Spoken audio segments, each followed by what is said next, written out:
So what can we do about this? What can we do with this message of the refining fire of God here on the second Sunday of Advent? Well, my invitation for us on this Sunday is to look for signs of God's refining fire in our lives. Look for signs of God's refining fire in our lives. Now, if you're new to the Christian faith, this might sound really weird. We're so glad you're here. Please come back. But listen now. Listen, this is, I think, an important message for us on this second Sunday of Advent. For us as individuals and as even a body of a community of faith, to look for signs of God's refining fire in our lives.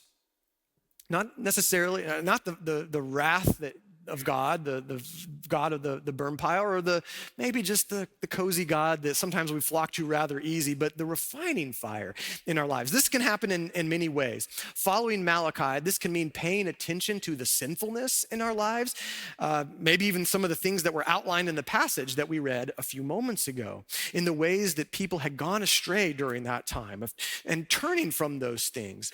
It strikes me that not only does Malachi mention moral matters, what we might call moral matters like adultery and lying, but then he mentions economic and social sins like oppressing hired workers, not caring for widows and orphans, and treating the foreign alien poorly.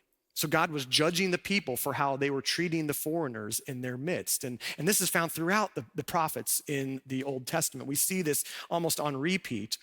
And so we miss the full scope of biblical justice and righteousness when we assume that God only cares about our personal morality and not societal injustice, as Roger said last week.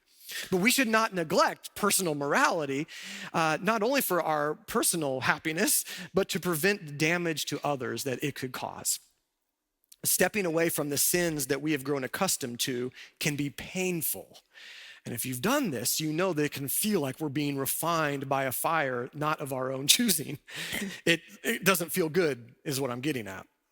And we can feel like we're facing a fire that won't help us, but it will pay off one way or another.